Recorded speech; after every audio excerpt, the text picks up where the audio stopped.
परमेश्वर मुखिया के नाम पर अपनी राजनीति रोटी सेकने वाली भूमिहार जाति के नेता हुलास पांडे पर चुप्पी साध रखी है। सवाल है कि वजह क्या है? क्या हुलास पांडे का डर है या फिर हुलास पांडे से भूमिहार जाति के नेता अपने रिश्ते को खराब करना नहीं चाहते हैं? दरअसल 1 जून 2012 की सुबह में आरा के कतिरा मोड़ पर परमेश्वर मुखिया की हत्या कर दी गई थी, जिस पूरे मामले को लेकर सीबीआई जो है वो एक लंबे वक्त से जांच पड़ताल कर रही थी।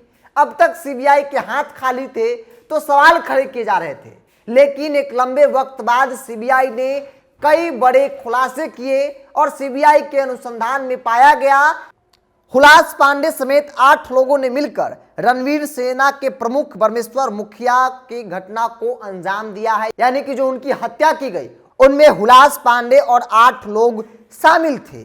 जिसके बाद अब उन लोगों से सवाल पूछा जा रहा है जो कल तक परमेश्वर मुखिया के नाम पर अपनी राजनीति रोटी सेक रहे थे, जो यह मांग कर रहे थे कि परमेश्वर मुखिया के हत्यारे को अब तक सजा नहीं हुई, उनको फांसी की सजा नहीं हुई, जिसमें एक नहीं कई नाम हैं। भाजपा में कई भूमिहार नेता हैं जो लगातार इस बात को लेकर सरकार से सवाल पूछ रहे थे। बात अगर आशुतोष कुमार की कर ली जाए तो वो लगातार परमेश्वर मुखिया के हत्यारे को फांसी देने की मांग कर रहे थे और ये कह रहे थे कि परमेश्वर मुखिया के हत्यारे को आखिर फांसी कब मिलेगी।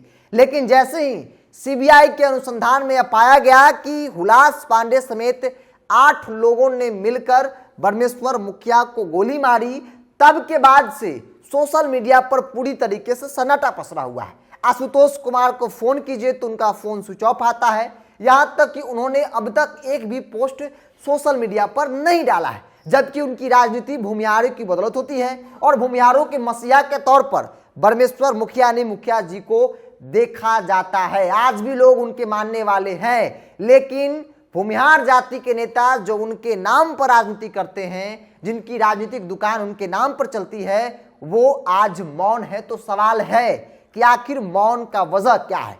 क्या हुलास पांडे का डर है? क्योंकि हुलास पांडे एक बाहुबली की छवि है, लोगों को ऐसा लगता होगा कि अगर उनके खिलाफ हम बोलेंगे तो उनके जान को खतरा हो सकती है या फिर उन्हें कोई नुकसान हो सकता है, या फिर हुलास पांडे के साथ जो उनके रिश्ते हैं उस रिश्ते को वो बिगाड़ना नहीं चाहते हैं। क्योंकि जो लोग कल तक परमेश्वर मुखिया के नाम पर राजनीति करते थे वो आज सीबीआई के इस बड़े खुलासे के बाद पूरी तरीके से चुप हैं। सबसे बड़ी वजह यह भी बताई जा रही है क्योंकि परमेश्वर मुखिया भूमिहार समाज से थे, भूमिहारों के मसीहा के तौर पर थे। उनकी हत्या हुई तो भूमिहारों में एक बड़ा आक्रोश देखने को मिला था। आरा से लेकर पटना तक जो माहौल बना था शव यात्रा में, सरकार और सिस्टम पूरी तरीके से हिल गई थी, प्रशासन कंट्रोल नहीं कर पाई। अभयानंद जैसे डीजीपी भी फेल हो गए थे, वो भी अपने कदम को पीछे कर लिए थे। वो आक्रोश था लोगों में उनकी हत्या के बाद।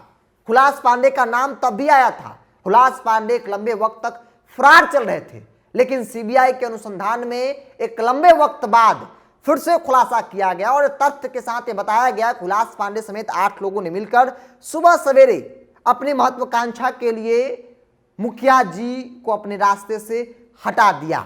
जिसके बाद अब सोशल मीडिया पर तमाम जो भूमिहार समाज के नेता थे, खासतौर पे आशुतोष कुमार या फिर बाकी अलग दलों में जो भूमिहार समाज के नेता बैठे हैं, वो चुप्पी साध रखे हैं, वो कुछ भी बोलने को तैयार नहीं है। तो सवाल है कि क्या सिर्फ भूमिहारों का वोट चाहिए, सिर्फ भूमिहारों के नाम पर माहौल बनाना है, सिर्फ भूमिहारों के नाम पर अपनी महत्वाकांक्षा को पूरा करना है, या फिर भूमिहारों के मसीहा कहे जाने वाले परमेश्वर मुखिया के हत्यारे पर कुछ बोलना भी है?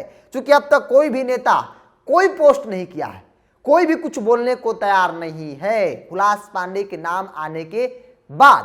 बहरहाल आपकी क्या राय है? आप अपनी राय को कमेंट्स बॉक्स में रखिए। अगर आप मेरे चैनल को यूट्यूब पर देख रहे हैं तो सब्सक्राइब कर लीजिए, फेसबुक पर देख रहे हैं तो पेज को लाइक और फॉलो कर लीजिए।